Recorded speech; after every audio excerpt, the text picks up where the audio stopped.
Hello mga kamat, ngayon tuturuan ko kayo ng decimal to fraction. Ito yung lesson sa elementary, tama?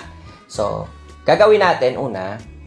So, kunin natin yung 4 at saka 5. 45 over. So, bibilangin natin kung ilan yan. Yun ay dadagdag natin na 0. Tatlo.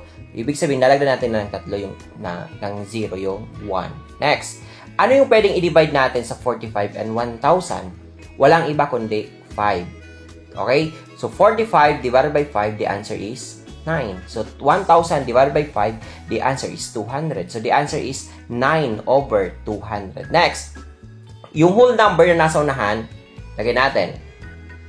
Yung number na nasa unahan na. Next, 8. Ilan ang given? Isa. Isang 0 ang nadagdag natin.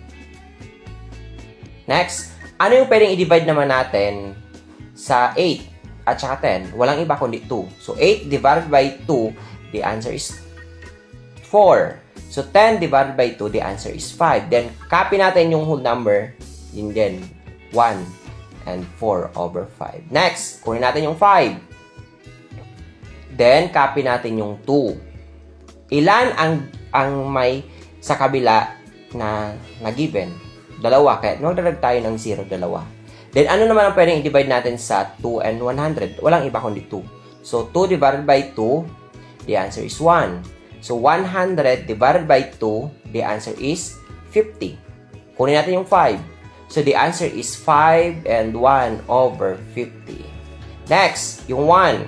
Copy natin yung 1. 1, then 14 over, ilan ang given na nandyan sa kabila?